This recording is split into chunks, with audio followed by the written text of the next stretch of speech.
pledge allegiance to the flag of the United States of America and to the republic for which it stands, one nation, under God, indivisible, with liberty and justice for all. We know all members are present at our end. Item C, approval of the agenda. I move we approve the agenda. Moved in second to approve the agenda. All in favor, say aye. Opposed, say no. Motion passed 6-0. Comments from the superintendent? Comments from the president? I'd like to congratulate the kids that made it to state track: Danny Morton, Allie Crowder, Karen McMullen, Bree Williams, Holly Rocky, and Gus. And then consent agenda.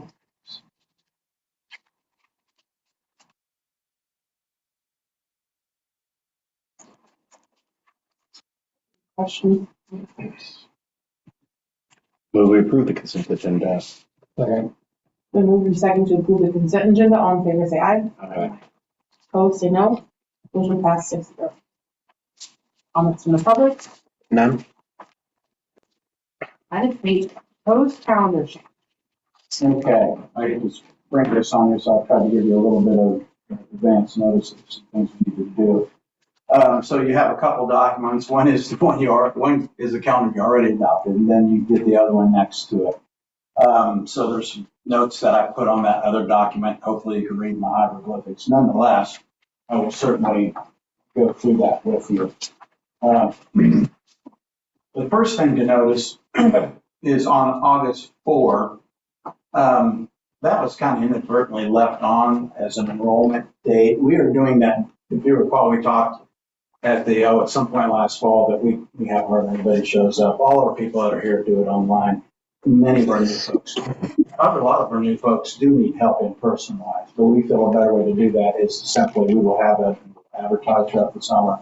Here's when the buildings are open, and you got a kid in middle school, a kid in elementary, you bring them to each of them. You're going to get a better service than you would in that other format probably anyway. So that's the first change, is that's no longer recognized as that day. It's just simply a day of the calendar year. The next one that you will see occurs in November, on November 12th. Originally was going to be an early dismissal. That'll just be a full day of school that day. Okay. The biggest change involved here would be the days of the 24th and 25th. That is the Monday, Tuesday before Thanksgiving. This would be for capturing kids' hearts, which we spoke to you about at the last meeting. The only way it works is we have to have 2 consecutive days of training.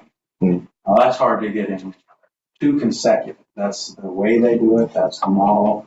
I've talked to them about it. Well, if we do it and have much time in between, you're going back and trying to revisit too much is gone. Okay, we'll see what we can do. This was the best, least repugnant, and maybe even a somewhat convenient way to do that.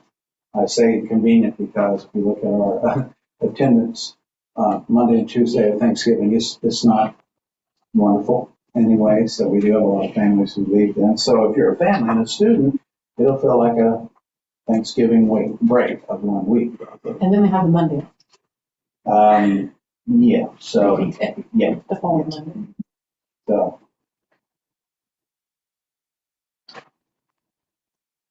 yes. Does that still look right? I was going to say, has that Monday always been on there? Lori? That's always December 1. No, I know, but we haven't always done it. This is one of their PD days that they needed to start. Yeah. It's a letters day. Oh, it's letters training day. Okay, I couldn't recall what it was for. So, yeah. So kids are going to be, sorry, parents, kids are going to be there for a little bit of this calendar screw. It'll get you in really good shape and training for Christmas break. I don't want to minimize the importance of it. Those days are really important for us. So then if you go to the second semester, the 22nd was going to be an early dismissal. We're going to need that to be an actual full day because our HIPS trainer, they had to change their schedule. It worked out somewhat where we'll utilize that day for letters, which we needed anyway. So those are really the biggest changes in there.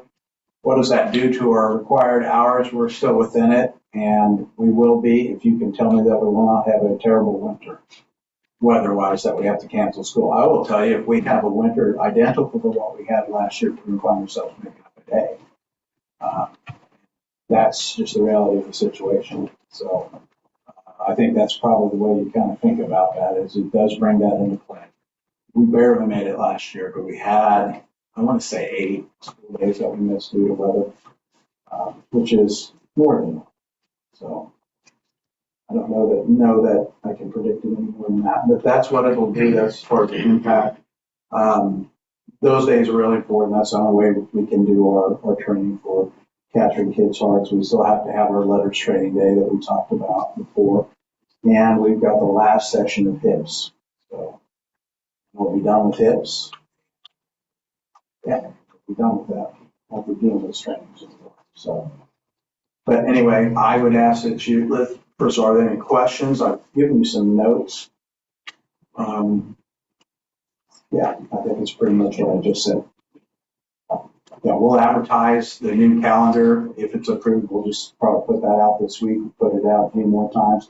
And as we get closer to the beginning of school, some more enrollment dates, we'll get those going in July. Hey, here's when those are.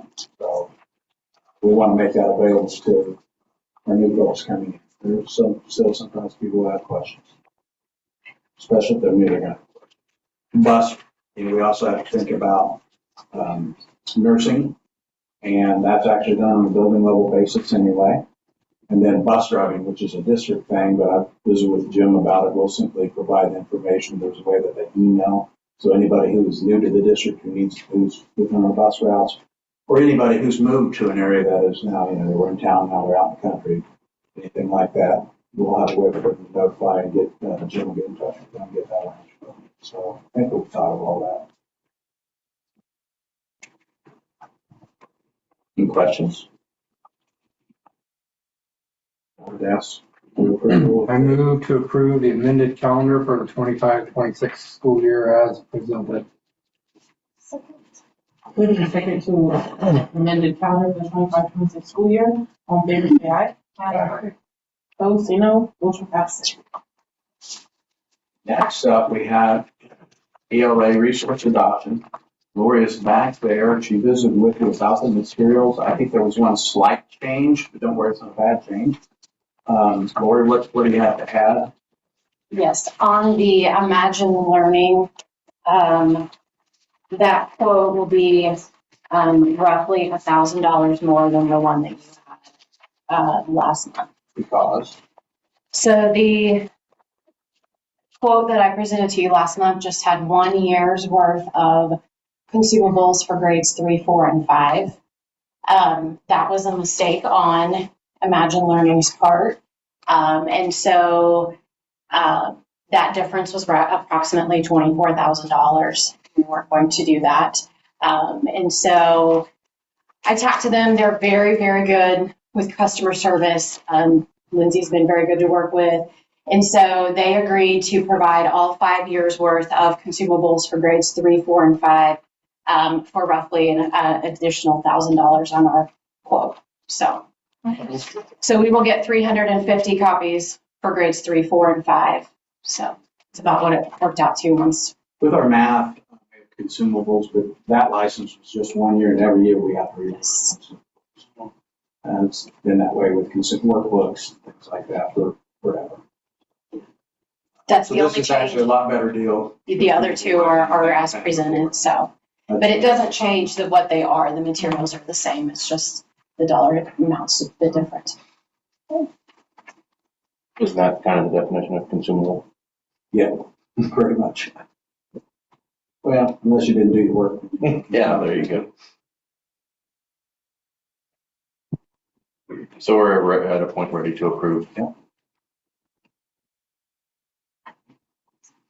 I would recommend that we approve the selection of English language arts resources as presented. Second. So moved and second to approve the selection of English language arts resources. All in favor, say aye. Aye. Opposed, say no. Motion passes 6-0. Thank you, Lori. Thank you, guys. I appreciate it.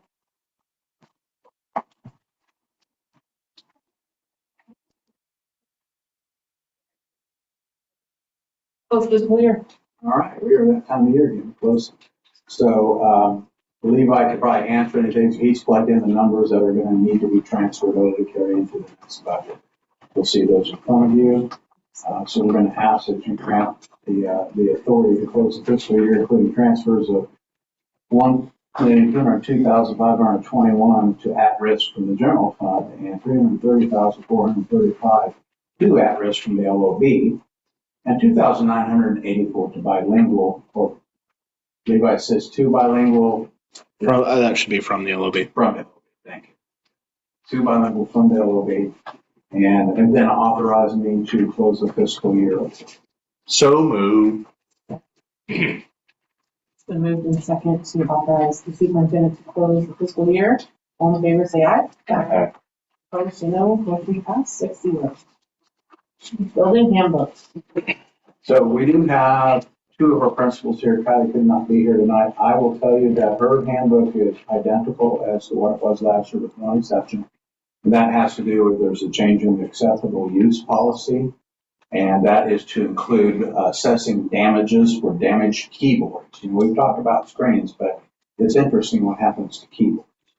So it's the thing for this. We fell off of my keyboard, so. It can. They also get picked off too. I've seen that numerous times. So we're going to assess, fees for that as well. So that's the only change in the acceptable use policy, and that AUP is the only change in the middle school handbook. So Danielle, if you would not, Ms. Sternfeld, if you would just give us a brief update, are there any changes in your handbook? Two clarity pieces. I have the technology piece as well in mind, but on page. I don't know what page number this is. Under the electronic entertainment equipment, we've added watches. We don't have a cell phone issue in my building, but we have the watches that they bring that have the games and things like that. So we've just added those under our electronic. And then we put some clarification under our milk program because a lot of people think it's included in the free and reduced program and it's not. So we just clarified what that program is in our building. Thank you. Ms. Wright actually has two handbooks to discuss with you. Would you start with just the high school? I say I have no change. I'm like, I can't have it all, but. So on the high school one, starting on page 4, it's just changing econ to civics, and that was discussed earlier, just changing that, clarifying that. And then also on page 4, there's that clarification that a year of government is a semester of government and a semester of civics, just clarifying that. Page 7, and this is something that I don't know if we already do this or not. We're talking about changing from our online program from Edgenuity into schools PLP. It's a different program, so I just changed that name on all of it. On page 10, on the VOTEC kids, it says that they have to come to the, if VOTEC is not in session and we are, they only have to come to the high school if they're failing or not in good standing or have work to do. And that's because they were coming, but they've had nothing to do, and then we're fighting them on their cell phones and everything else. And it's just more equitable anyway, because there's days that they go to VOTEC that we don't have school. So it's like, well, just come when you have classes. So I did change that in there. Page 11 has about detentions, and we'd actually started doing this. So when you hit 3 parties, it's a half-hour detention. It used to be an hour. And, sometimes they're a couple minutes late, and to have them do a whole hour detention to make up for that didn't really seem equitable. So we do a half hour. And then we also added on there that if they accumulate up to 10 hours of detention with no effort to serve it, that they have a day of OSS. And we've been doing that, and it actually worked well. In the past, detentions would carry over semester to semester and year to year. And like last year, that was one of the first things I did was sign all these letters saying, your kid's ineligible as principal, your kid's ineligible because they didn't serve their detention from last time. Well, we have everybody served. We did it at semester. And so they get to start out in good standing. And I think that's a big thing to motivate them. And we had a really good kids doing their detention at the end of the semester. We didn't have to fight them as much. We pull them in and talk to them and tell them what they have to do. So that wipes off the detentions then? If they do a day of OSS, it gets rid of their 10 hours. Okay. Yeah. It's just not ideal. And most kids never hit that. I would tell them, hey, you're at 7, you're going to be in trouble. And they'd start serving. So when do they serve? After school, before school? I don't know if it's in there. They can do after school, that's preferred, the 3:30 to 4:30 in the library. They can do before school if they make arrangements with me ahead of time. Because I'm going there at 7. They have to be there by 7 or it doesn't count. And they can do lunch if they will make arrangements to make sure that they're with a teacher that's actually in the room. And I have the teacher report that, yes, this student served. So there's 3 different options, actually. Any other questions on that one? Okay, page 15 is just the class schedule. We did a lot of input from BLT, from the staff survey, student survey about the 8-period day, because we don't need it anymore because we're not teaching college English through Highland. We actually have Mrs. Cheek she's been approved to teach college English on campus in person. So we didn't need that. So they voted to eliminate the 8-period day. And then the next step was, well, what do we do?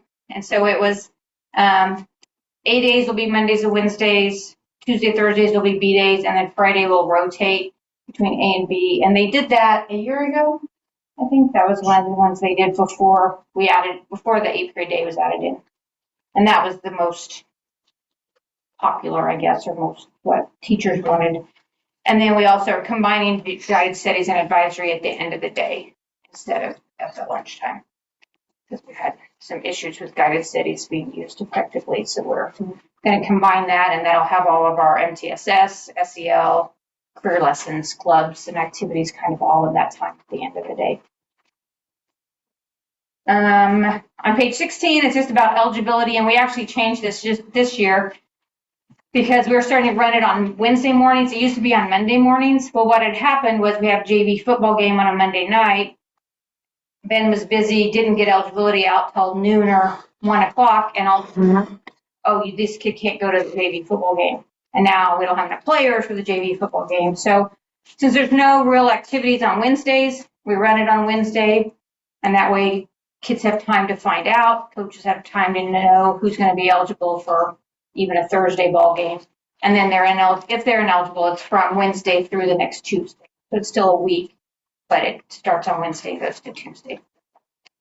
Page 24, discipline guidelines, which that is like a huge one in there.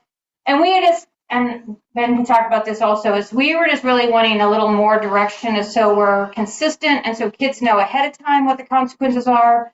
Parents can know, everybody can know, and when we apply a consequence, we don't have to go back and go, oh, back in August somebody got the same thing, what did we do?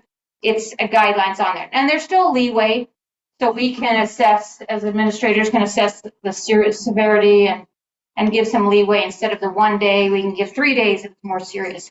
But it just gives us more guidelines, and it's in place for everybody to see if we have those people that want to question it. So hopefully gives us more consistency with that too. Yeah. So on page 25, we just changed it to only school issued bags because Tim Gilbert was looking at some different kind of bags than computer bags. And so just to make sure, no matter what bag we give them, so they know that's the only bag they can carry.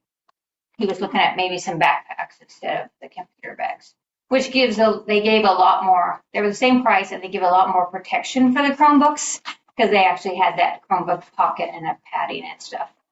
So we just changed that to whatever the school gives you, you can carry, and then that's it. So as the personal bags, has that been like only in your lockers for a while? Yeah. Yeah, it's always the only thing they carry to class is the one that we give them with their Chromebook. But it's amazing how much kids can cram into those Chromebook bags, which is why. Is that just like, cutting down on just what they can bring and potentially? And just what all they can have in there. Yeah. So, page 29 is the same thing with the Chromebook, with the keys getting torn off that cloth. And I actually didn't put that in red, but that is the same thing that everybody else had. Page 29 and 30, we added earbuds to ours because that's the issue. And typically if they have earbuds in, they're connected to their phone. They'll try to tell you they're connected to their Chromebook, but they can't do that because that Bluetooth is shut off on the Chromebook. So that's why we just want to get rid of the earbuds. So then it helps with making sure the cell phones are not with them. How has the cell phone policy been? It was really good at the beginning. It was not so good in March February, March, April, but I have to say that's on teachers and staff enforcing it better. We had some conversations, and then that got better again for a while, and some consequences along with that. And that's the other thing that's in there is the consequences for the cell phone, which I don't think was in there before. So and I think that's what we've used all year. It's what was written last year when that went into effect, but it wasn't actually in the handbook. I just didn't think.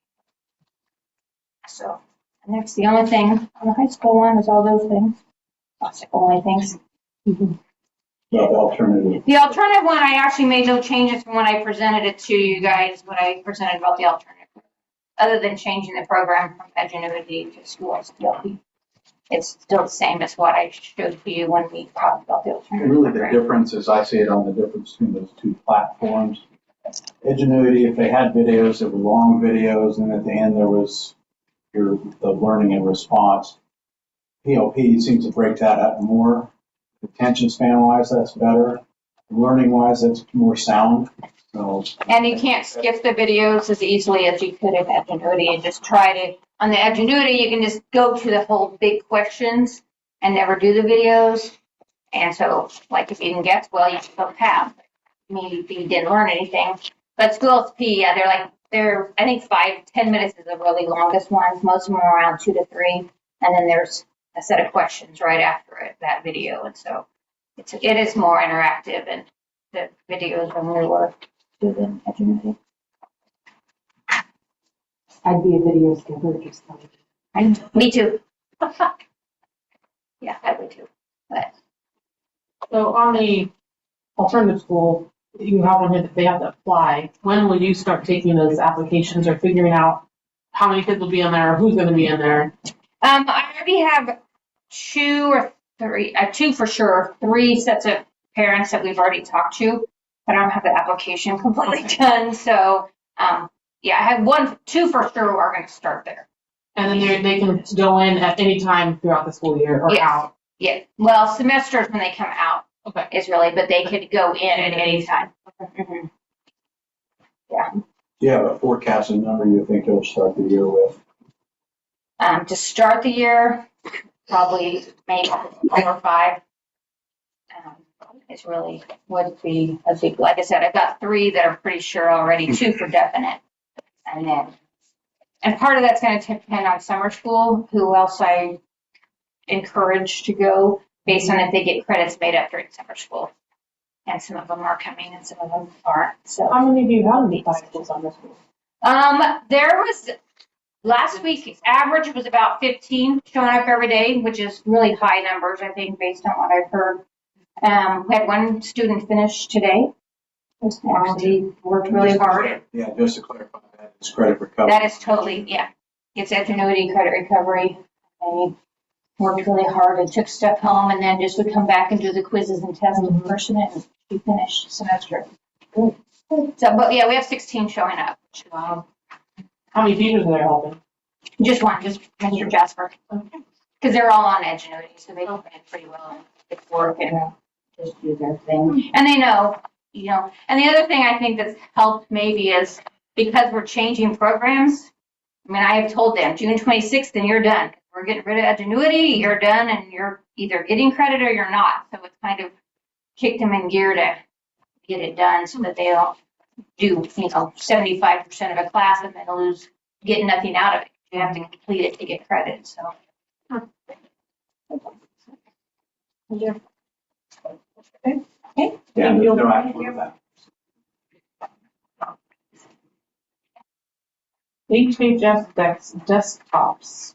I don't think Mr. Gilbert, you here? He was here. Okay, well, I think we can go through this. So this is for is graphic arts the name of the course? What is the name of the courses? Graphic design. Graphic And design. then computer applications uses that. Yeah, so there's one I didn't know, computer apps too. So that is done in one of those rooms that are right outside of the high school library. And Chromebooks will not use for those. We can't use those for those programs. The desktops that were in there cannot be updated anymore and will not be able to handle anything that we need to have. So that's the rationale for the purchase. So those are 20 desktop units, so they're stationary. And that's $14,306.20. Rhonda, that's Yes. right. Could you tell us a little bit about the capacity? How full are we in these courses? Oh, they're full. Computer applications, we originally were only gonna do one section, but I had enough kids that we have two sections of it, and they are both at 15 or 16. Who teaches that course? Mrs. Lindstrom. And that's only every other year, but it's gonna be The offered. graphic arts or graphic design? Graphic design, again, the number is limited. I thought there were only 16 computers in there, but if there's 20, that'd be great, because then I could add more. Because we've limited it to the number of computers, because you have to have it, and it's been full both last year and this coming year. And that is in the pathway, the graphic design's in the middle.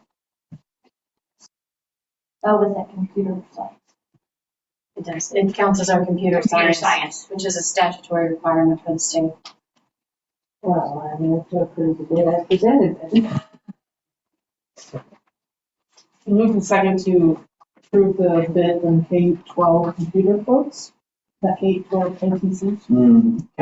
K-12 ITC, yes. Yeah. All in favor, say aye. Okay. Opposed, say no. Motion passed 6-0. And just to understand, that is our vendor that does the managed services. They have said, generally, we're not going to be the cheapest. They were on this one. So then they said, we don't care who you order from, we'll give you a bid if you want. They were the cheapest. So the same exact units. So we have twice a year, we have policy updates.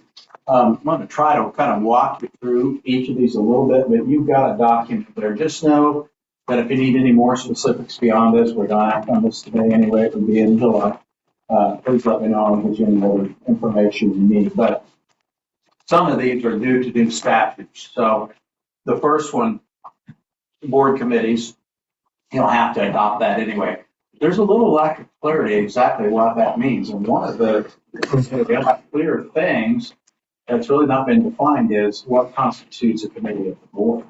We know what the majority of the board is. We know what quorum is. We know that you can't have a committee that's going to have more than 3 board members. We know that. But I've always operated, well, if I ask, 2 or 3 board members, then that's my, it's a committee I'm doing. It's not a board committee necessarily. I'll be darned if the law really clears it up. I guess it depends on which judge you talk to. But we do have to go ahead and adopt that because that is legislation. The public records really has to do with just clarifying what you're going to charge for things, and they can't be unreasonable fees. Mm-hmm. I don't know of any situation where that's been done, where people have been asking unreasonable fees in school districts, but maybe there have been some, or maybe it was simply created so that there aren't any. I'm not really sure. The next one is investment of idle funds. Really, it doesn't apply to us much. We don't really we don't go out and invest in idle funds. We simply take the interest that we get on our checking, and it is basically capital outlays where it ends up at the end of the year, Levi. Correct. Yeah. So instead of investing that out in the market somewhere, which you have very strict rules on what you do, and those are provided for in policy. But it really doesn't change anything that we do, is what I'm saying. So yeah, we go ahead and review and adopt that. Again, that is based on statute. I just want you to know we're already doing it, and it really doesn't apply to us. But there are districts who do take those large amounts of, and they're going out and getting 1%, 2% somewhere. But there are guidelines with that, and that actually is spelled out in our policy. The next is fundraising activities. This one I'm going to recommend next time around that we do go ahead and add this. And it's simply saying that you can read it. You can't, employees can't promote personal, business, commercial, or private interests during the school day or at school events or it's on school property. And that would include, as I understand it, emailing and offering out your services. Hey, I'll come mow your yards, whatever the case may be. If I were to send that out, it would be an example of a no. So I do recommend that we go ahead and do that. The next one is the whistleblower. It's new, but the law is already in act and we're already abiding by it. We have the posters where it's supposed to be. The difference is it's not been put in policy yet because it's in the law. Okay. And it's basically, it says if you are aware of gross, negligence or, misuse of public funds, then here's the number that you call. And those are posted where they're supposed to be posted. The next page, we have sort of IB school site council. Yes. Now, the only really change in there is, I think a lot of times school districts, and it just depends on where you've been, the board approves the creation of a site council, and they put the names in front of the board. Actually, you shouldn't do that, and you need not do that. If you do that, it could be deemed as a committee of the board, and then those site council meetings could be open meetings. That's not what you want for a site council, or would any of those folks to bring to serve on a site council want to do that. So it just spells out it does not require the board to approve the creation of a site council. And basically, the principals are the ones who make those appointments. JVC enrollment,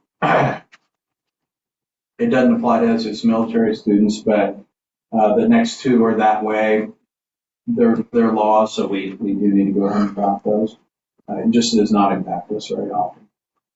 Next one is supervision of medications. About 1, 2, 3, 4, 5, you'll see the phrase that made this a law.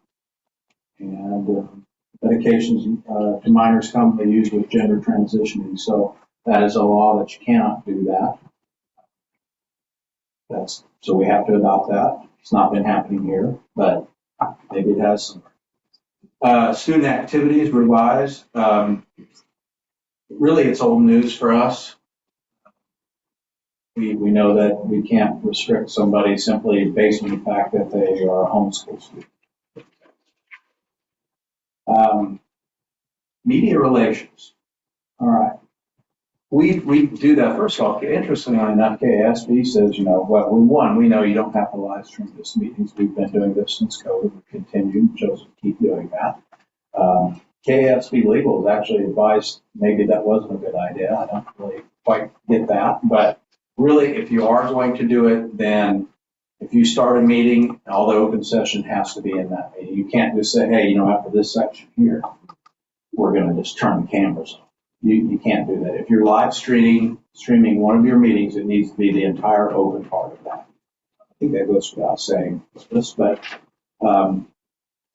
we will go ahead. I would recommend we go ahead and adopt that. Again, last page, concealed observations. Okay, so the law has a couple different parts on that. The policy has a couple different parts. One of them is that, we can't go into a school building and start recording students. I think we all understand you can't do that without permission. It does also kind of translate over into the live streaming of your school board meetings. It really doesn't apply to us. It's really not needed because we already do that. Now, let me ask you a question. If we didn't live stream this, and Mr. John Q. Public came in with a camera or his phone, he was live streaming it, what would you do? Would you tell him to put it down? Probably not. You can't, because he would have the right to do that. Like I said in my notes, I don't know why anybody would probably feel the need to do that, because we do it anyway. So as long as we're continuing to live stream them, it really it's a moot point. So if you'd like to adopt it, you can. I think it's unnecessary in our case. Visitors to the school, it has to do with off-duty law enforcement officers carrying weapons and not wishing to designate themselves and coming up and have to report that. So I think that's okay as well. But I'll let you look into that. If you have any questions about it, give me a call. KN complaints. This one makes sense. It really has to do with handling complaints. Somebody can file a complaint specifically about the superintendent. I didn't put this one out there by any means. But that the board has the discretion to determine whether it's a valid complaint or not, whether they need to go ahead and launch an investigation based on what they're given information-wise. So it really just leaves that up to you to determine what is necessary and what is appropriate for those cases. So 12 existing policy revisions, 2 new policies, and I've looked them all up. I looked and seen what we already have. Again, if you have any questions, please let me know. We don't act on that, or you don't act on that for the next meeting anyway. Any questions?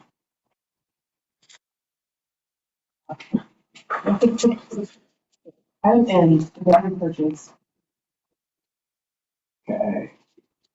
It's requesting to sell the 2001, Jim is requesting to sell the '01 GMC box truck on Purple Wave, as well as the 2014 Bluebird school bus.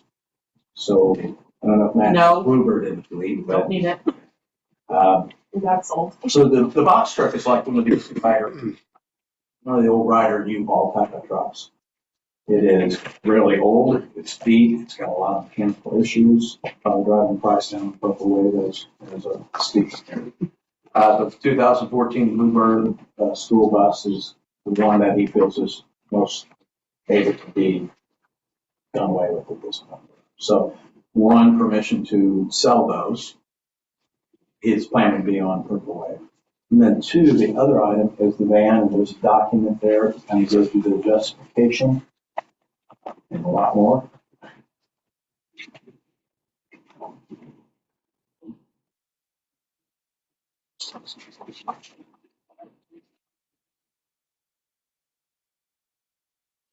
There's some rationale for why he would go with that van. It's supposed to have 14-passenger bus.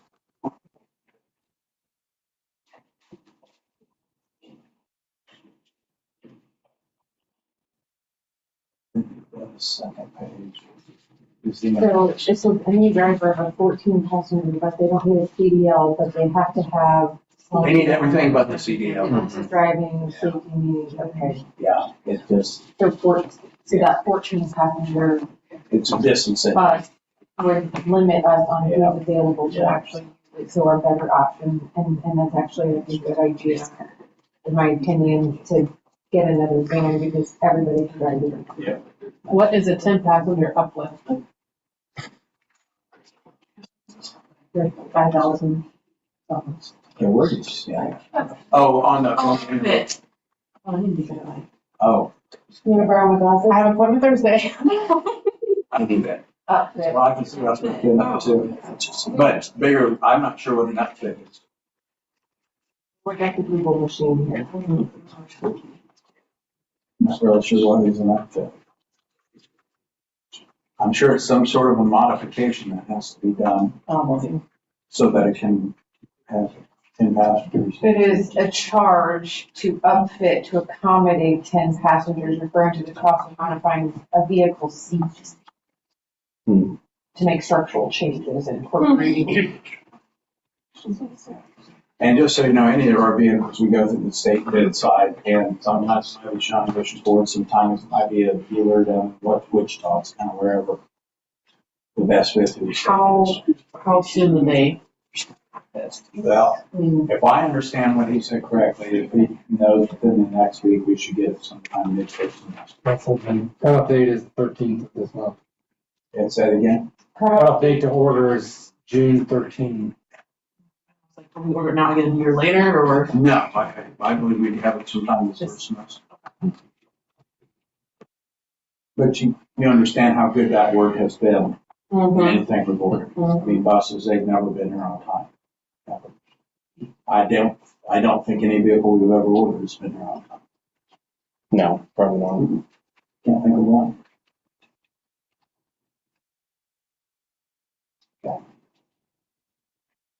So we make a move on that, we approve them selling them? Both two separate items. Okay. Well, no, you can put them all in one item, but just make sure both are counted. Any action?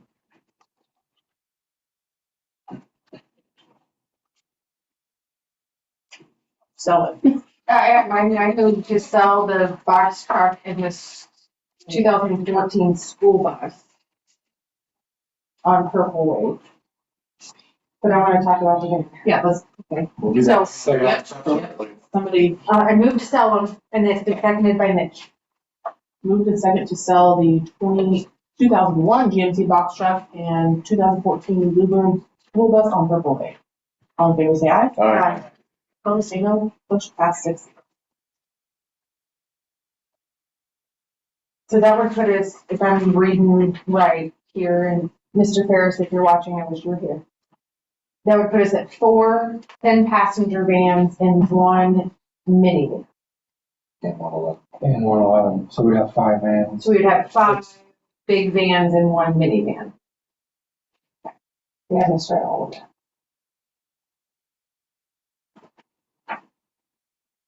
And how many school buses do we have now? Are we good? Yes. Just Very good.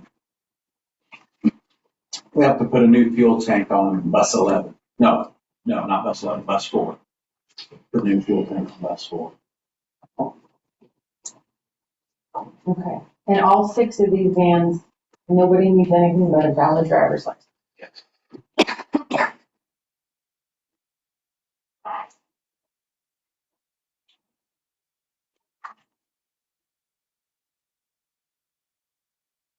Was their plan to waterfall this year? To waterfall. Well, The next in our fleet. The next one off of our fleet would be that 11 passenger one. That would be the next one off our fleet. It still runs well, but it's getting up there in mileage. Yeah, it's got 92,000 miles. It's getting there, but there's not justification to get rid of it just yet, Sure. just because it's not as pretty as the others. Well, let me say it another way. Is this within our transportation plan, or is this a deviation from our transportation? We never replaced the minivan from the incident. Yeah, right. We replaced that. Right. So really, we're not changing anything. We're implementing what we already have planned. Yes. Okay. So with that in mind, I would move to approve the bid for the 10-passenger Ford Transit van as presented. Then we can second to approve Ford transport van. All in favor, say aye. Aye. Opposed, say no. Motion passed 6-0. Jim will be happy with that. Okay, item O, officer elections. This is the time of year we do this. We do that resolution back in January to not do it at that time. So this is kind of lose that. So who you'd like not to see your officer starting in July, which is our first meeting of the fiscal and school year. So this is your last meeting of the fiscal and school year.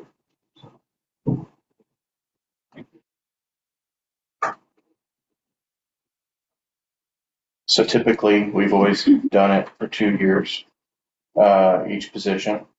Ronnie, you'd be finishing your first year. Are you willing to do it for another year? Yeah. Okay. And I talked to Ryan and he said he would too, and then usually it kind of isn't typical for Bryce to move up to president the following year.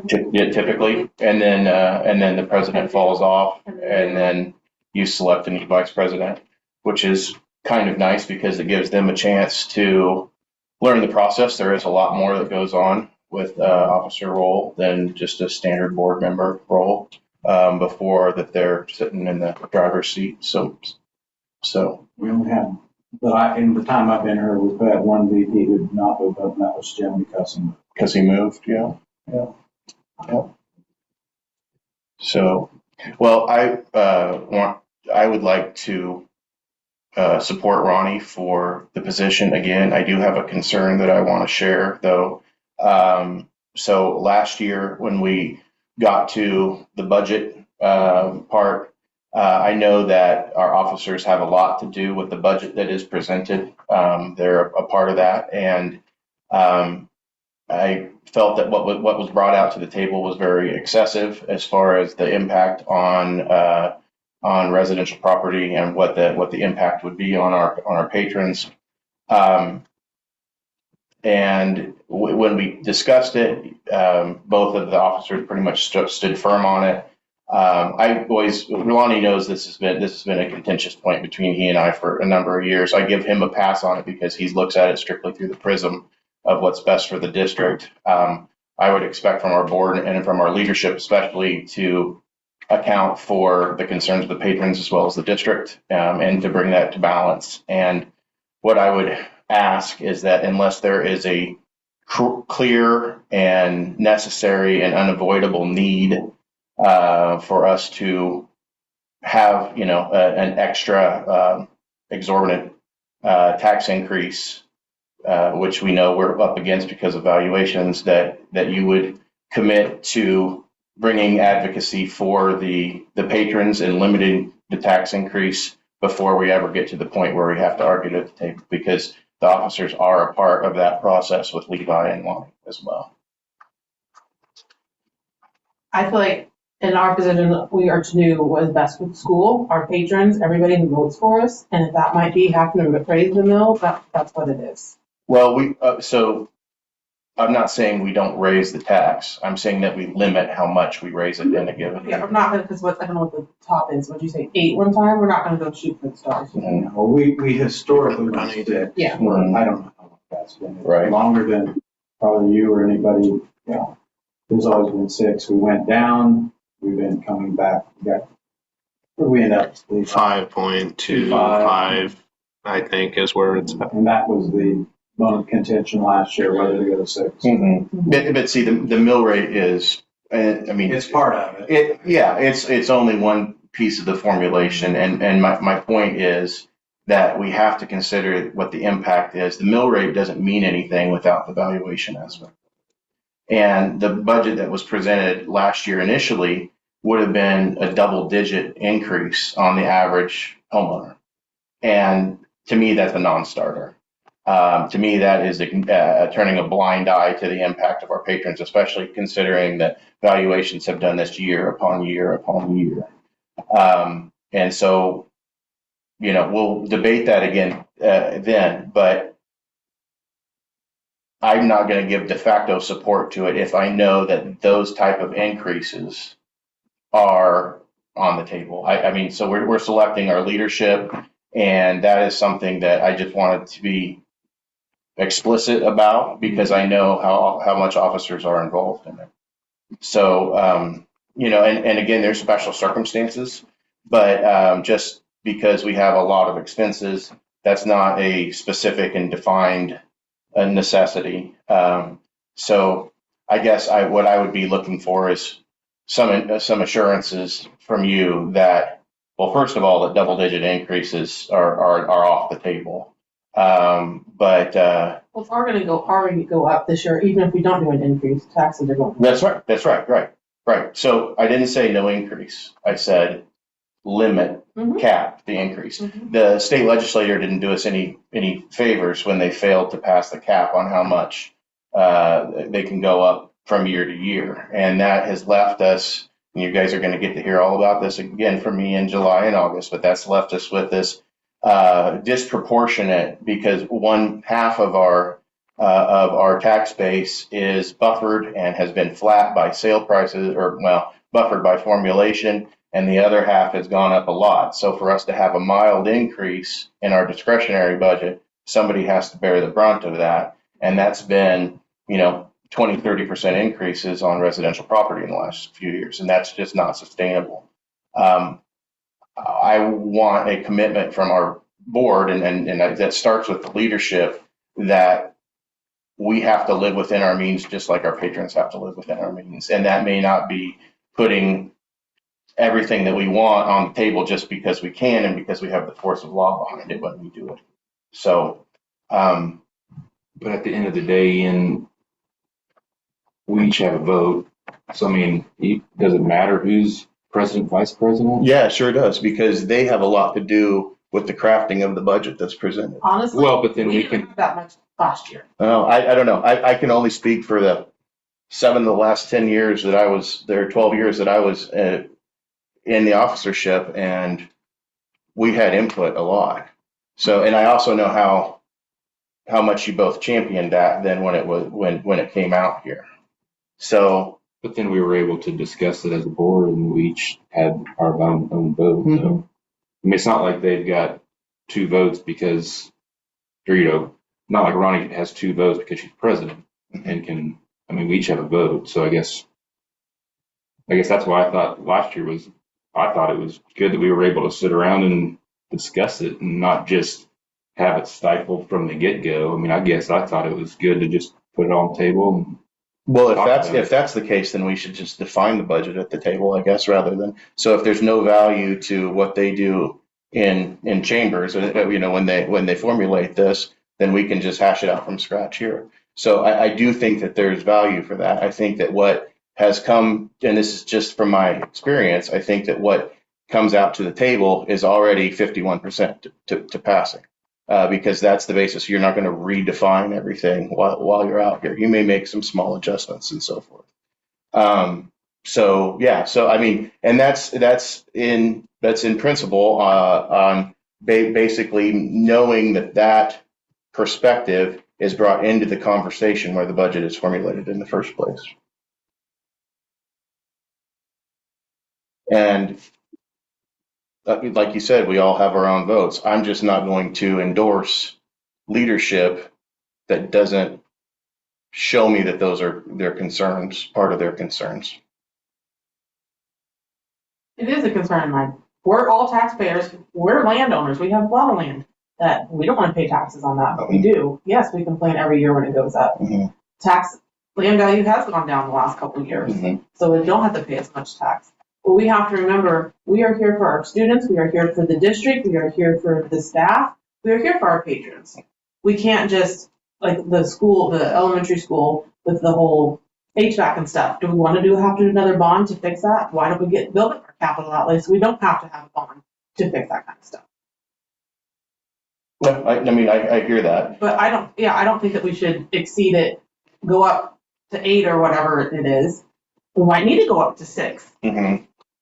But again, those numbers are not meaningful in the sense that it doesn't take into. I mean, that's just a factor. It doesn't actually take into account the impact of what we have on the taxpayers.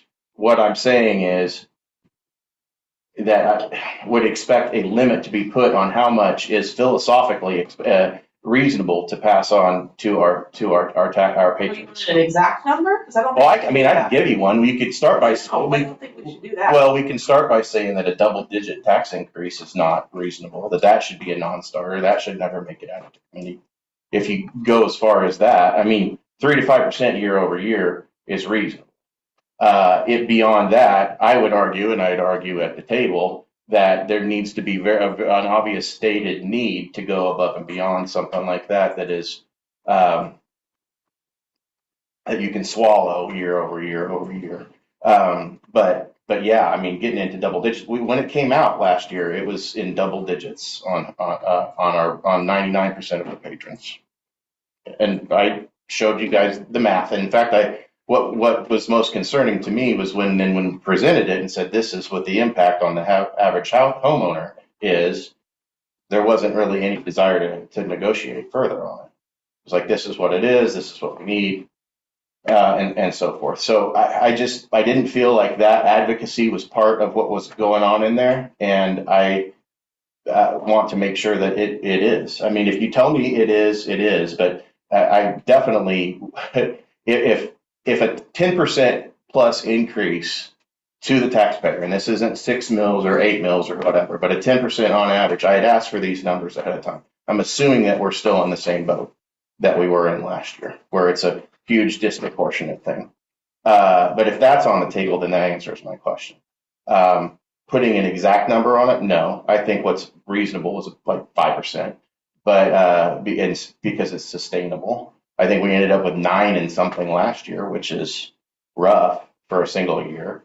I don't need an exact number. I need a pledge that aspect of it, and that there's going to be some limit where you say this is too much to pass on to the taxpayer, not what we can do, and only putting the school's needs in front of it. Like I said, put the district in the same position that you put the patrons that have to pay the taxes, that they have to live within their means. They don't get to say yes to everything the first time, every time, and we may have to say no once in a while.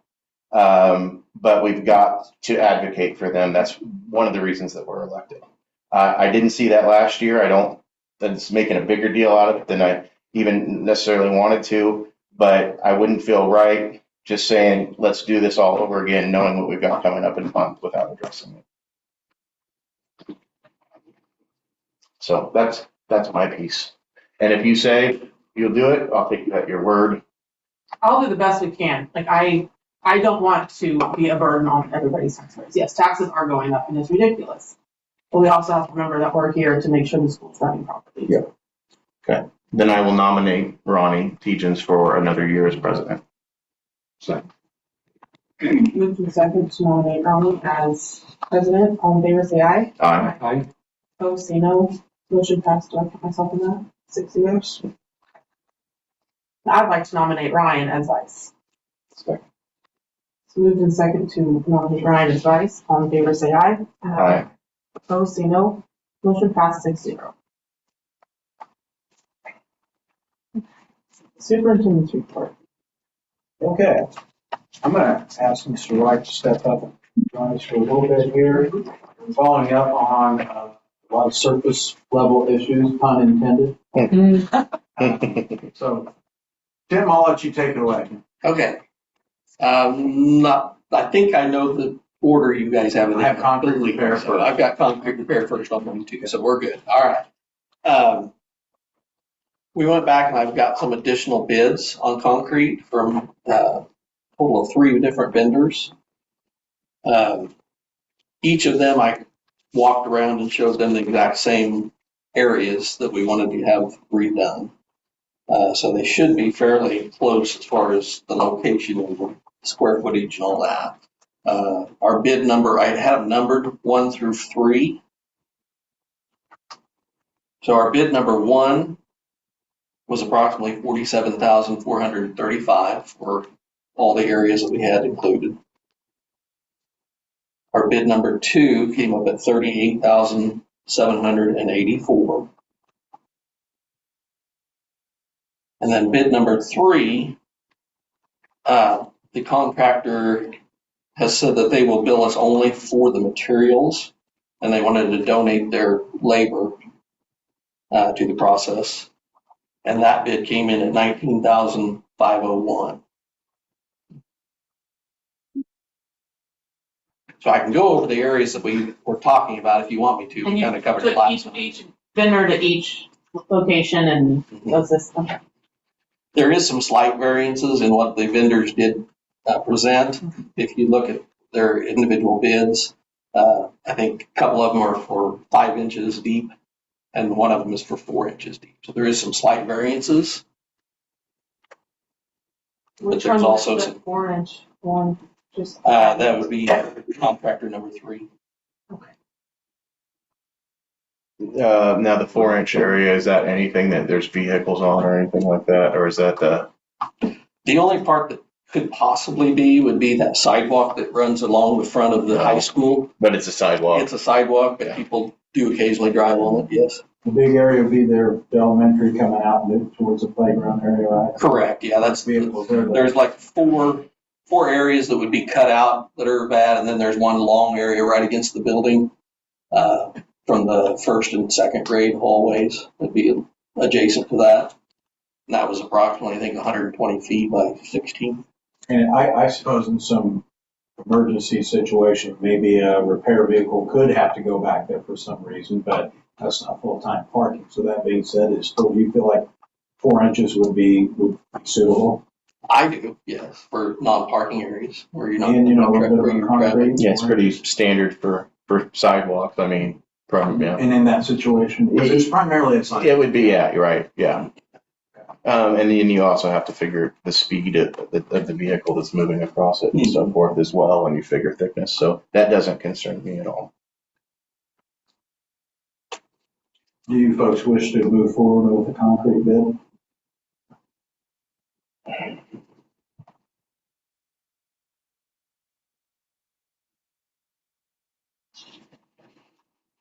Are we talking asphalt or concrete? I'm looking at asphalt. This is This is the first one I'm concrete. talking about is concrete.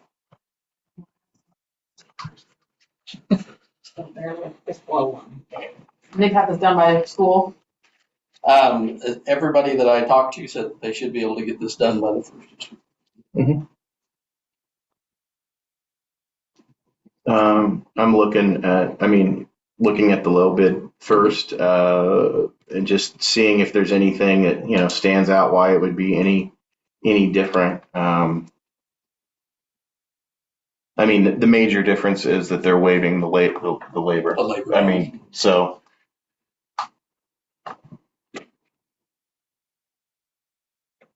is that I know we can't have volunteer coaches and so forth, but simply because there's still a bill, Absolutely. so it's legitimate in that sense. Okay. You accept gifts also. So- Right. Yeah.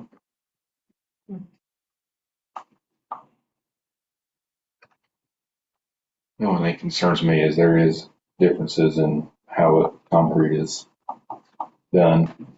And thickness is obviously a big part of it, but you can make up for a cheaper bid with some having to go back and redo places. But it's like the number 2 bid. I mean, they don't really specify really any. No, they did not. That one really concerns me. But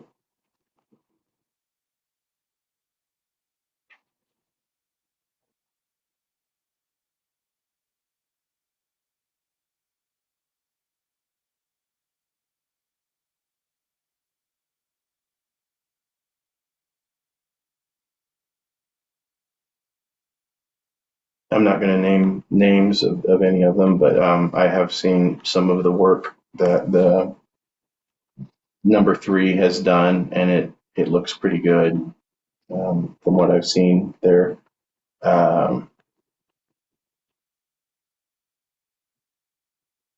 maybe newer to the area than some are, but I've seen a few jobs, and it looks quality. I think I'm with you. I saw one driveway that was done over Not too far from here. here. Looked pretty good. Yeah. So Tim, would you have in that sense with the work itself? Would you have any, without naming names again? Would you be okay with any of these? I would probably definitely be okay with 2 of them for sure. Okay. First, number 1, number 2, or number 1 and number 3. Okay. I'm not as familiar with the work that Sure. 2 has done. Yeah. Just not that it's good or bad. You just Right. don't have a lot of experience with Right. it. Yeah. Okay.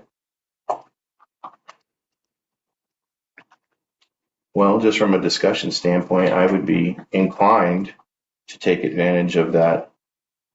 But yeah. But there's a lot of things that go into it. I'm curious what everybody else has to say. Well, so the donation says for the construction of a concrete rest area dedicated. So That's not the whole thing. Yeah. I think, well, Lonnie. it is, so rest area is recess area.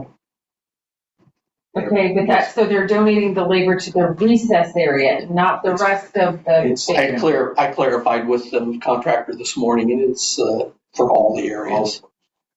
He just wasn't sure how to word it. Okay.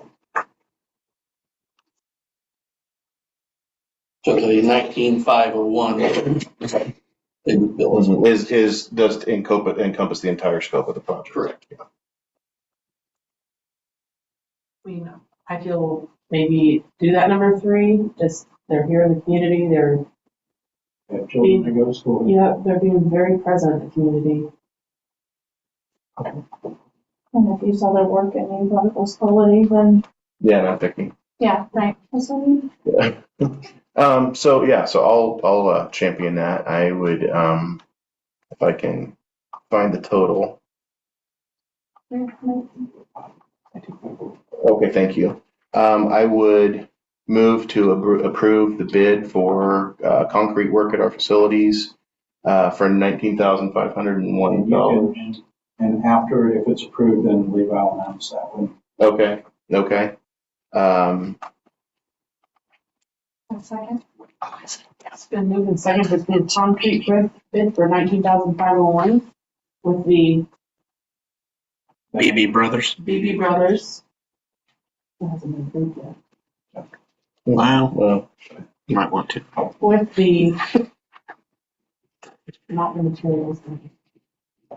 I think just as presented. Okay. All in favor, say aye. aye. Opposed, say no. Motion passed 6-0. It's all the labor donated. Yeah. Too. Dust collection update? Asphalt? Yes. You want to do asphalt or dust collection? Well, I had dust collection next. You go ahead. Either way, whatever you want to do. We're to stay on the surface.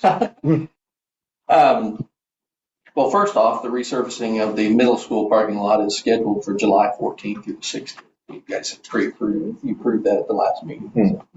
There are a lot of different options here for the elementary school.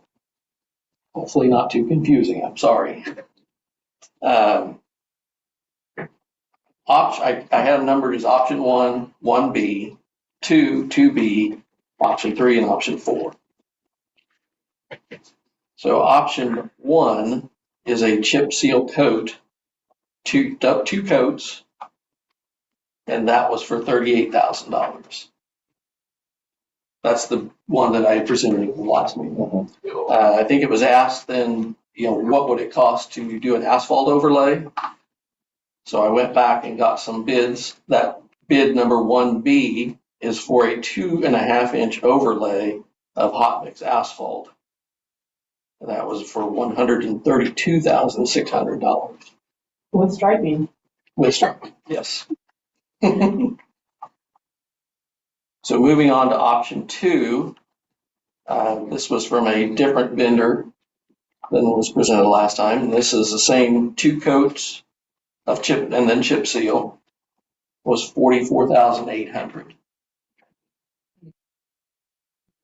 And then that same vendor offered a hot mix asphalt overlay with a 2-inch overlay, and that was $126,000.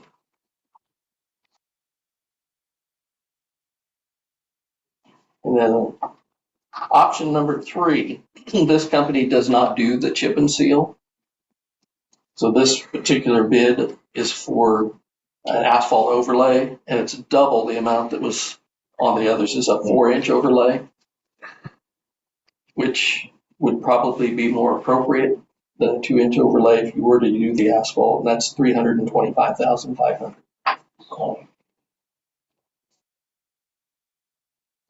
Which brings me to option number 4. From that vendor, it's basically, I'm sure you guys, when driving through there, the side of the parking lot that's closest to the corner where the flagpole is, has deteriorated a lot. And the very last lane to the south, the front of it, as you're pulling in, and then down that lane, there's a lot of potholes and deterioration. Is that what the cones are about? There? No. The no parking Oh, on the okay. curb. Oh, okay. There's a crosswalk curb. Okay. So this vendor is saying that he can come in and do a patch work on that area with hot mix asphalt, which would repair the base. Total was $10,500 for that. I believe it was, I can't remember the exact tonnage that he would use there, but he put a tonnage on there. 30 times 30. Yep. That would repair the damaged area of the parking lot and buy us a year, so that we could then maybe make a choice on whether we wanted to go back with chip seal or something different. And then the playground. The playground he threw in there is extra. I think you and I had discussed it. I think we were going to go ahead and do that while they were here. So I would say whatever you guys decide to do on surface, we do need to have that asphalt area of the playground crack seal. Crack seal. That's $4,000. I think it's $4,100. So Tim, would you do the asphalt patching and then do the chip and seal on top of it, or just if let's say looking at that a la carte, would we want to do that and then chip and seal over the top? I asked if that could be done, and he said yes. He said that would just get you a prepared surface, which could last through another year, to allow you to make the choice of either a chip seal or asphalt overlays. So that's really, it's kicking the can. Yeah, but the patching is kind of needed regardless, right? The 2 bids that had the chip and seal, that included going in and getting at least some type of a fill coat into those areas. Okay. So that is included in the chip seal. They would prepare the base. Okay. basically that last number 4 bid is just preparing the base and pushing the can Okay. or kicking it. So the 44, I think, was the first one, right? And 38 second was one the was, first one, okay, and yeah, yeah. 44 was the But second. either one of those would encompass this, okay, this piece of it, yeah, yeah. I don't know if they were gonna actually use hot coat to do that repair work, but they would go in and put fill work in there. Okay, yeah. You guys have Okay. Which from discussing it with all of them, I think the hot seal coat going in there Mm-hmm, is probably the most sturdy mm-hmm, base. If you do choose to even go back with a chip seal in the future. mm-hmm. So we can put a Band-Aid on it, Yes. or we can put a gauze pad on it. Well, one thing to kind of consider too, we're at that time of year, let's say you go with one of these chip seal options.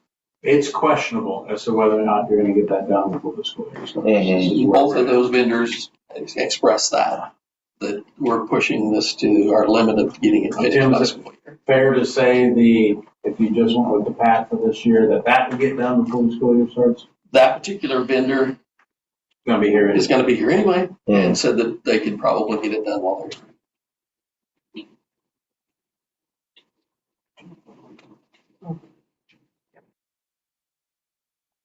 It's held up pretty well except for those spots. Right Yeah. there. Mhm. And I think a lot of that had to do with our snow Mhm. drainage removal / non-removal. Yes, right, where we had that setting. And, Correct. you know, Well, and that south lane gets all the traffic coming out of the parking lot, so. It probably look pretty bad if we just did that part, left the teachers with just the regular parking lot. That's, you want to do the whole thing. well, most teachers, I mean, I'm not sure what you mean. I'm saying like if you just did like that south lane, you don't want to just do part of it, you want to do all of it. I was You joking. kick the can down the I was road, yeah. joking. I get you. Now, originally, when we were talking about doing the chip and seal, I mean, obviously, we'd love to pour concrete through the whole thing and everything, but sticking with the chip and seal, does it continue to build, I don't know, solidify and build a base as you do chip and seal on top of chip and seal? As the traffic goes, Right. compact Right. and build your base. But so if we, let's say we stayed the course and continued to chip and seal it, would it over time become more of a permanent surface? From a, yeah, right, yeah. Theoretically, yes. Right. Correct. The road as it's. Yes, because that's basically what we've got with City Street. The only difference is with a parking lot, you don't have the speed There's of not- travel and Not you near don't- as much Mhm. travel. you're as doing there a is lot in the city of roads. turning and Right. you don't get that That you don't get that. compacted. That's why it's more gravelly, Right, just because it just doesn't have and it the, pushes some to the side. versus running down a county road after semis are on it all fall, Right. then it looks like asphalt. Mhm. Whereas that parking lot's just not going to get to that point ever, I don't think. I would agree with that statement.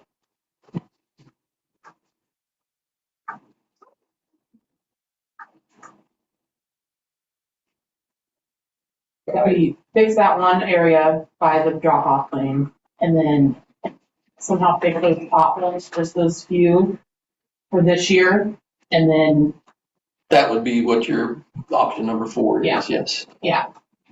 That's what I, So knowing that, Tim, in your opinion, knowing that option number 4 is encompassed in, say, option number 1, Mhm.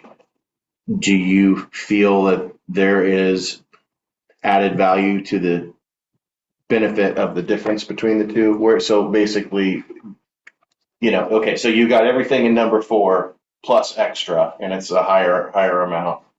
That extra of the chip and seal and so forth, do you feel like there's value in that to the point where you would, between number 1 and number 4, actually advocate for number 1 and to do the chip and seal over just doing that? I can Money and product and everything, right? I can see where you would get probably a little bit of advantage on doing number 1, but I'm also at this point where I don't think number 1 could get done this summer. Okay. So because of that, I would actually recommend number 4. Okay. Based on getting that patch done. And they're gonna be here, they're doing other work here, so they'll most likely get that done. Okay. Okay. Well, that makes sense. So basically, you're saying if you did number 1, it wouldn't be till next summer. Or it could be cutting into the school year, which would be a non-starter probably. Danielle would be behind us. Stage, not a problem. Get out there, run that stop sign. When I spoke with that vendor, he was explaining the situation that he has because they were from Missouri. Uh-huh. Their area that they have has had a lot more rain than we have, so they've been pushed back. Oh. So he has already contracts that he has to get those done before he can come up here. So he's saying it's probably not feasible for us to get it done before the school year. Uh-huh. Well, that seems to make the choice clear unless we want to pay for asphalt.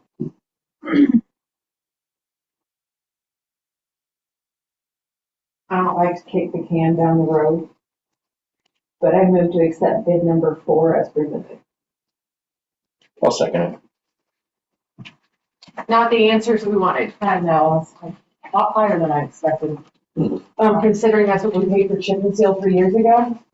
It's been moved and second to accept the bid of, do I need to say both amounts or just the? I said bid number 4 as presented, Yeah. which is the total of 14,616. Incorporating the patching and the playground. Yeah. You want to put both in. Yeah. Yeah. So it didn't seem like you're stacking. Total 14,616. All in favor, say aye. Aye. Opposed, say no. Motion passed 6-0. That is NL driveway maintenance. We have Missouri? Thank you. Nebraska. Nebraska. Oh, the Missouri. Yeah. Okay. Dust collection next? All right. I think everybody's on the same page here, know what's happened with that bid coming in much higher than was originally expected. And I had spoke with that vendor, or the Universal Construction, and they had said that at this point, it's probably too late for us to get this project done this summer. And I asked if it's possible to do it during the winter break. And they said it would take longer than the winter break.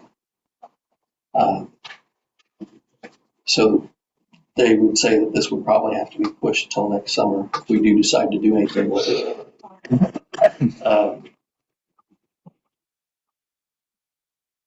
And the price will change by then. And the price will probably change by then. Another thing you said is the unit, the machinery, the equipment is portable if you were to ever move it. Ductwork understandably would not. So he did say that too, but. So how long does the install take? He did not give me, or could not specify an exact amount, but I'm guessing that they were running at least 3 to 4 weeks. Because since we have the 10 days over. It wouldn't, it wouldn't. Yeah, I've talked to him too. He said, no, it wouldn't. I remember the first time it was 3 to 4 weeks. So I think at this point he was saying that it's too late for us to even get the ball rolling for Christmas break time. he said if you were looking to do that, you would probably need to know by October, November at the very latest for next summer. At that point for the following summer. So thinking outside the box, just devil's advocate here. I remember not that long ago, we did bleachers and in the gym, and that ran into the school year, and it was a very unpleasant scenario, but we got it done. Yeah, it was a month. That was nice because PE kids could go swim at that point for a while, and then they couldn't, and they did other things. My question is, Mr. Armit is here. Is it possible to allow them to get as much as they can done, and then if they're here and committed to it at the start of school, bleed into the school year and still be able to make your classes work? Or go to the pool? Yeah, maybe. Yeah, I mean, is there, I guess. We could make it work. I don't see where 3 to 4 weeks. I honestly at this point don't think that they were saying that they could get it done. Oh, okay. Okay. But because we've. Now, the question comes to, okay, what if they were talking sometime later in the school year? It's the same principle. Yeah, I suppose so. Not at the beginning of the year. Right. Mr. Armit, if it happened second semester of next year.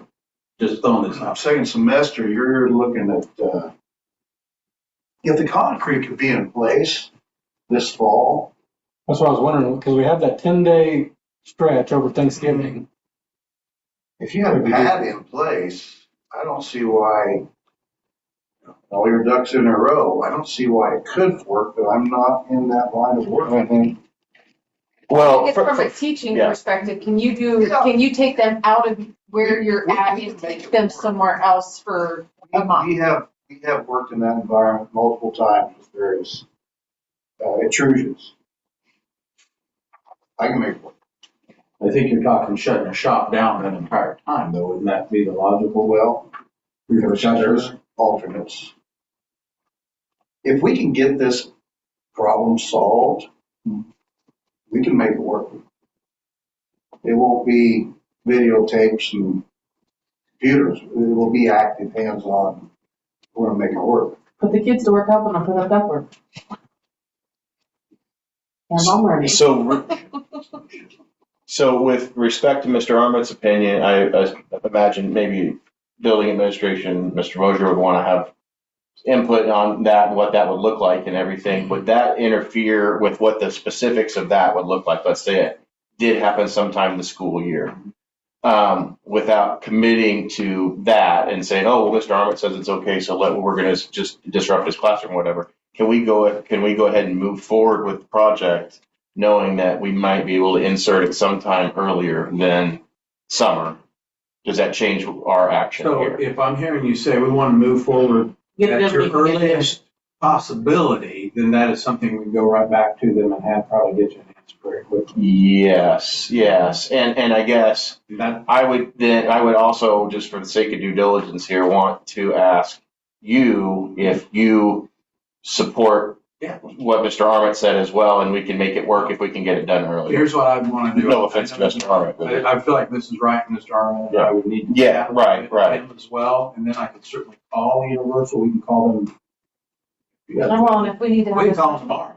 meetings. Now, what you can do is simply make the motion, if the board approves it, for Universal to, I guess, basically to do the project as soon as is possible. Mm-hmm. And no later than, and you can set a date for that, but as soon as possible, no later than, that could give you leeway, I think, to work and still be a legal motion. Okay. Yeah. If you want to wait, let me get you more specifics and come back and do a real quick extra meeting. That's probably the cleaner way to do it. Right. I just, in asking, I didn't want to jump over you, Mrs. Wright, or Mr. Moser either, but. I do think the cleaner way would be is if you just directed us to get with him tomorrow, meeting Universal. Hey, what's the soonest we can do?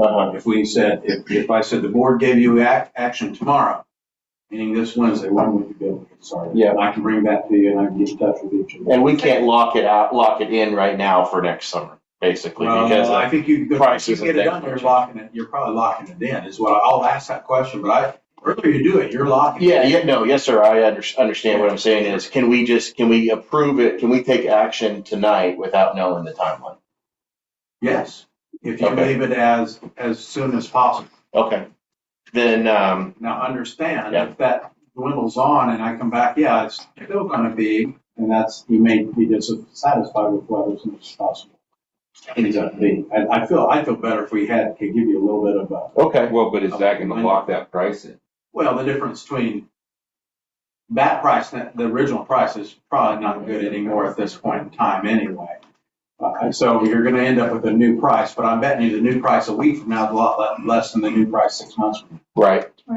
So Okay. So would you advise, if it's the will of the board, to let you kind of do your piece between the internal and double checking with the contractor and so forth, and then once you have what you feel is up to date, complete information, then we have maybe a special meeting to vote? I'd like you to have more information.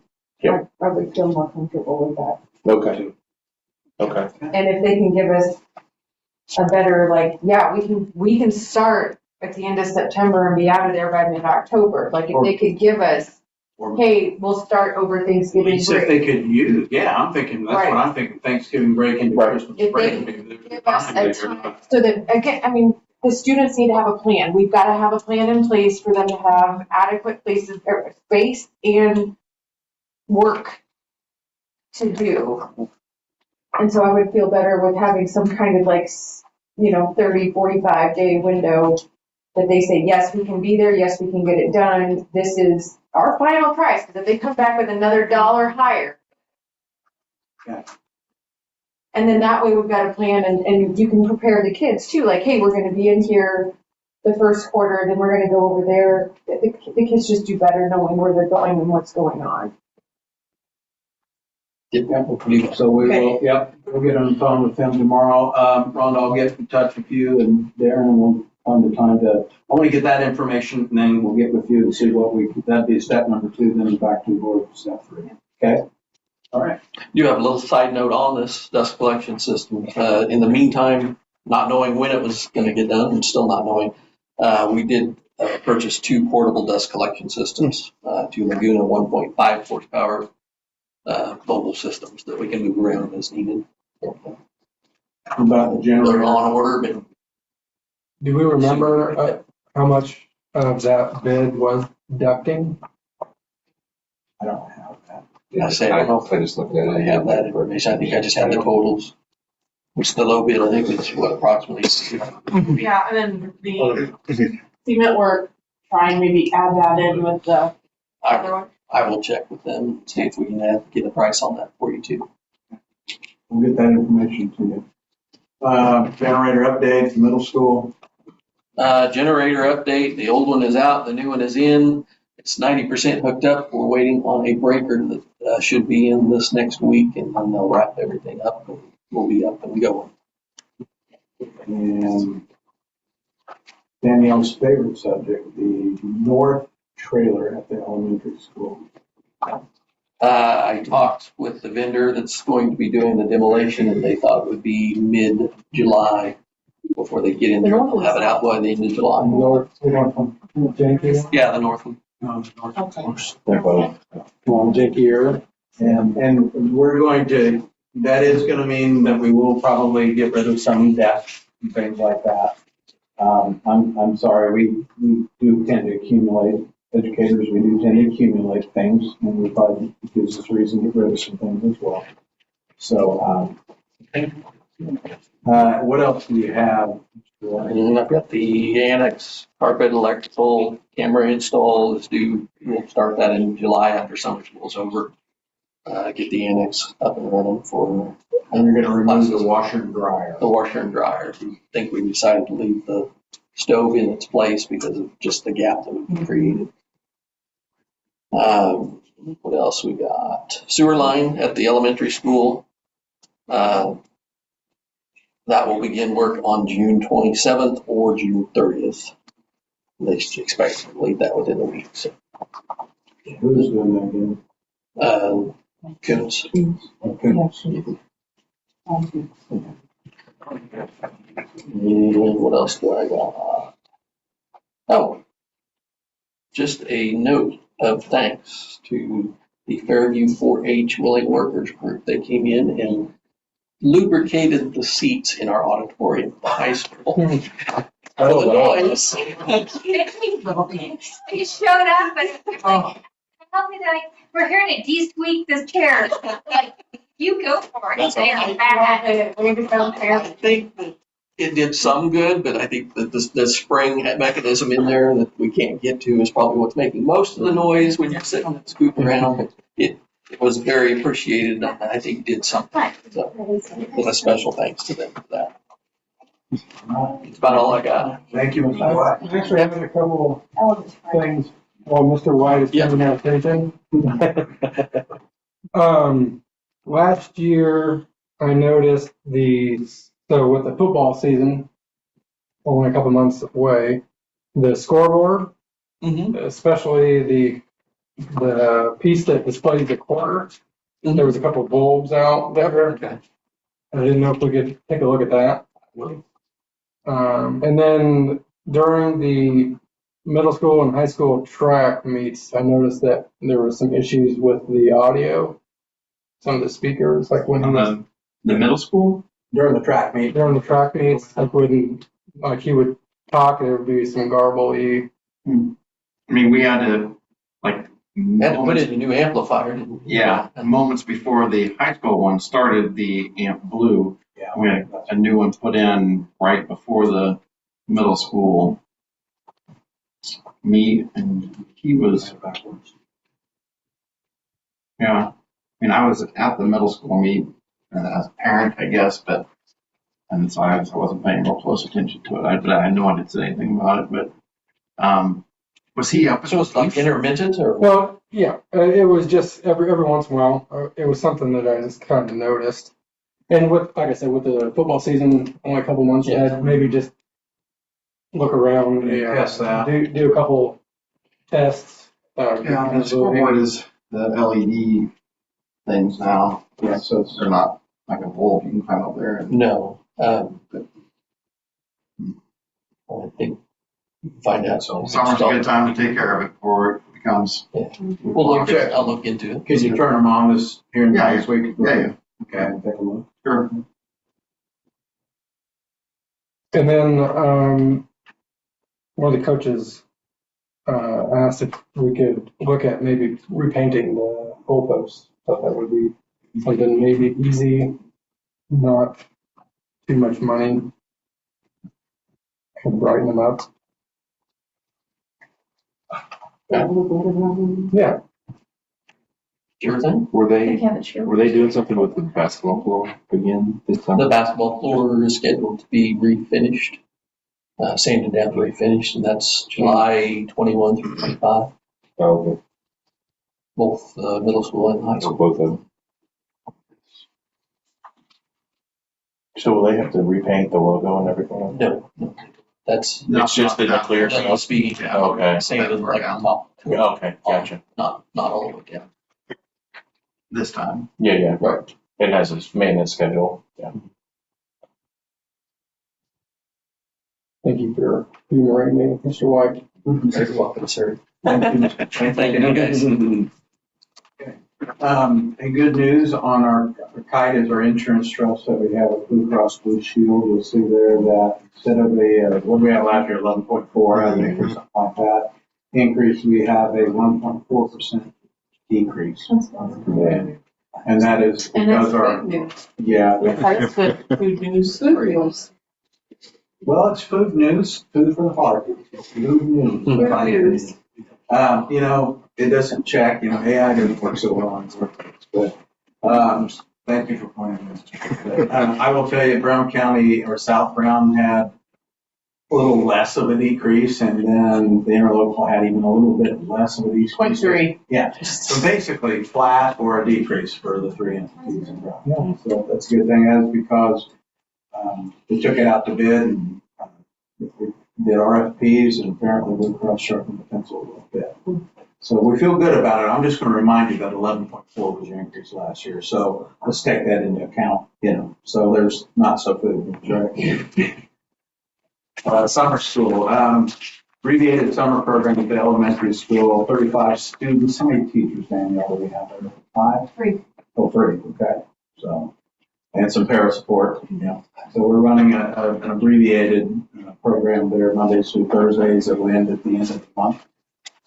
Master planning update, we're in a holding pattern right now. I do expect to hear from Lighthouse or Alloy Alloy architects in July. I know right now there's just getting some language done in agreement with an architect. So it's pretty tough to get much done. I will tell you that they're going ahead and beginning scanning blueprints. You found them? Not the one we're looking for. We do not know where the Hiawatha High School blueprints are at this point in time. We've got little partial ones, but we do not have the real one. Yes. We've got one other place to look. We've got one other place to look. Negotiations, first meeting is on the 17th with HDEA. Now that we know our Blue Cross numbers, we'll be able to get some more information put together before that meeting. High school athletics. Actually, Ben, I should hold on to that just for a minute. I'm going to talk real quickly about board elections. Thank you to Ronnie Brooklyn for filing for re-election. Position 5, we had 2 patrons who filed, Rita Anderson and Phil Roberts. I reached out to both of them. I've got a meeting scheduled with one, and I'm waiting to hear back regarding a meeting with the other. Just what kind of questions you have, what kind of information can I get for you? Just answer any questions they have. So it's just common practice with that. High school athletics. I asked Ben, hey, I'm going to give you a couple minutes to just seek input from the board or report regarding requests for another sport. And that sport is girls golf at the high school. Okay. We have golf at the level. Our girls have been playing with the boys. There's disadvantages with that. Ben, you go ahead. Yeah, I've just had this spring, I had the girls that currently play on the boys team had to come and ask me, and I had a parent ask me about it recently too. And the way it is right now is, yes, the girls are able to play on the boys team, but they still have to, hit from the boys tee box and compete just as if they were a boy on the team. So we take 6 to varsity meets, 6 to JV meets. We had 20-some kids on the team this year. So there was, what's that? There were several girls. Yeah, right. There was like 5 or 6. And some of them, then we had some that quit because practicing for a while. I mean, a lot of them spent the whole season without ever going to even one meet because they compete each week to be that top 6 or that top 6 of those 2 things. And so, given the opportunity, if they had their own team, then I feel like we have some girls that do play golf on a regular basis. These aren't just girls that just all of a sudden say, hey, let's start a team. I mean, they've got experience. They're good at what they do. I think we would have enough for at least a 6 full team just from girls who currently were playing on the boys team without ever getting to go to. What season was that? It's in the fall. It's in the fall. It is a league sport. How many teams do participate? Right now, I think it's at 6. I mean, they have scheduled a girls' league championship meet day. I think of some other things. So, what's that? We would have a coach.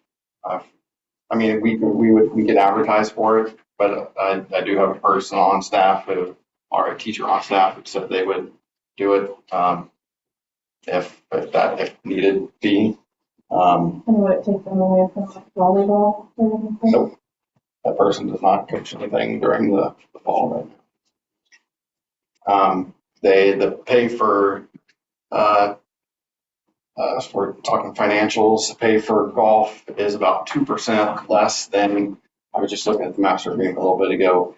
It's listed as tennis and golf, which we don't have tennis anymore, are kind of a second tier as far as pay scale. And it's about, since our coaching is based on a percent of the base pay, it's about 2% less than what we call a major sport, football, volleyball, track, wrestling. If we had it, basketball, those are considered majors. So it's not as expensive. If we were taking, we had the 10-passenger van. That's really all it would take to take a team to be the coach and set up the.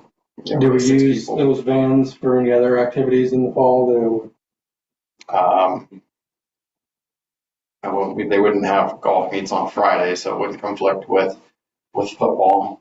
It could conflict with volleyball. Could with volleyball, depending on what we did there. But it sounds like, how many do we have right now? 5. We just bought another one. Yeah, that's coming this Super good. Right.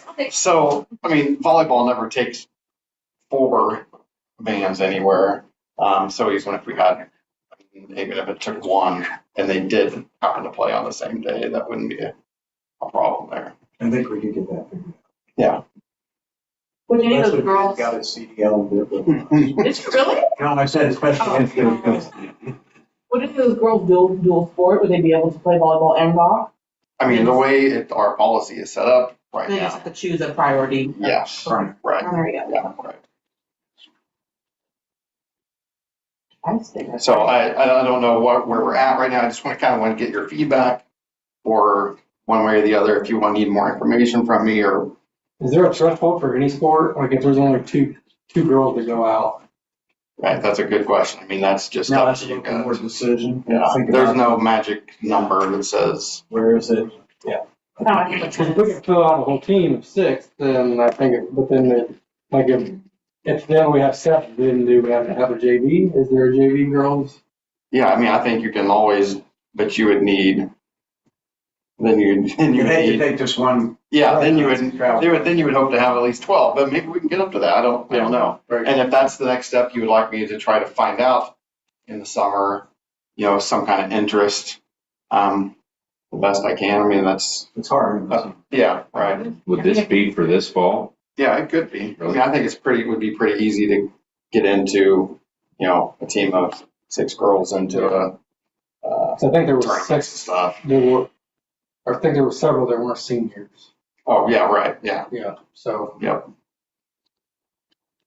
So what are the downsides? It's relatively low cost. It would give the girls their own league to play in. And we don't have to worry about Title IX because they're already doing it. Just Right. It's not really new. It's because they're already doing it. It's just now it'd be girls competing against girls. Right. Instead of girls competing against Right. boys. And there's a coach that stepped in that said yes, all. So there's, I checked on that first. So you make it happen. I do too. I think it's I like. move that we have a girls golf team. I'll second it because I think if we get it done now, you've got a better chance of getting it started this fall. Yeah. All right. Moved in second to outdoors golf this fall. All in favor, say aye. Aye. Okay, thank you very much. Thanks. That's the end of the section. Why is yours so long off? Mr. White. I mean, the description says Lonnie will provide an update. It says we can't. All right, sped update. We had a meeting It is food stuff. Wednesday, and the new director came up too. For the meeting. He's moving to Horton. He's renting a house down there. We had any presentations and trainings? We've got some stuff we gotta take care of contract wise next month.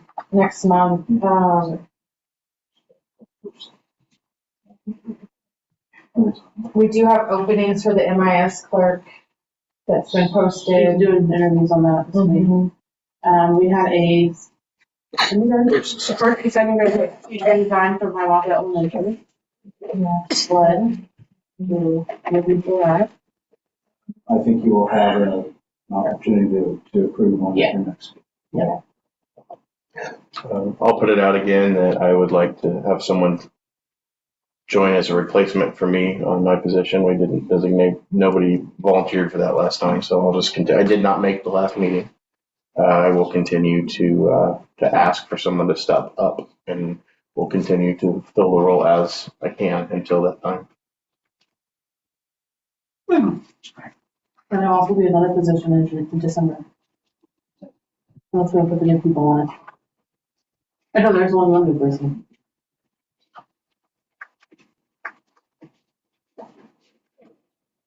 Any volunteers? The first Wednesday at 6 o'clock. It's the one that precedes this meeting. It's typically a week ahead.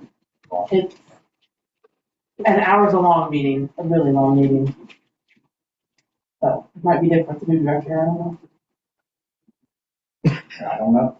He'll be there next month. Yeah, next week. And it would be for a partially fulfilled term, so you would actually get it at a discount compared to a full term. So then I get off in January too, so somebody else has to take it. And that would be a full one.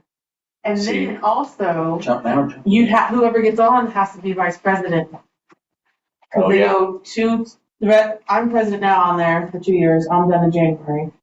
Then their Horton's vice will go to president, and then Hiawatha will have to provide a vice. So if you think your draft number might get called, this is the better deal. I'll take your spot again. Thank you, Brooklyn. I hesitate to be on that just with the conflict. Sure. So Mitchell, Same conflict of interest. we'll abominate him in January, I'll be out of here, so I don't care. and then Mitch will go on in January. I'll nominate you on my way out the door. Okay. Thank you, bro. All right, executive session, 10 minutes. Move, second? Move, second. Second to go in executive session, 10 minutes. All in favor, say aye. Opposed, say no.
Right.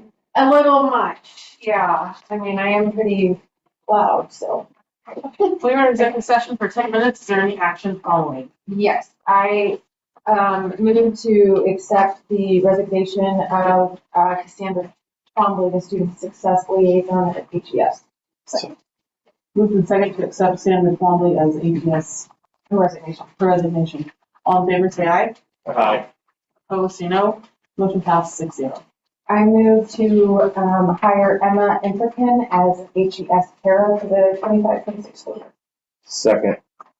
Moved in second to hire Emma Interkin as a AGS para for the next school year. All in favor, say aye. Aye. Opposed, say no. Motion passed 6-0. I moved to hire Nikki Stevie as the HHS assistant cheer coach for the 25-26 school year. I believe it's pronounced Swayde. I'm gonna go with Stevie. Okay. Yeah, I'll second it. Moved in second to hire Nikki Stevie as the HHS assistant cheer coach. All in favor, say aye. Aye. Opposed, say no. Motion passed 0. I moved to adjourn the meeting. Second. Second to adjourn. All in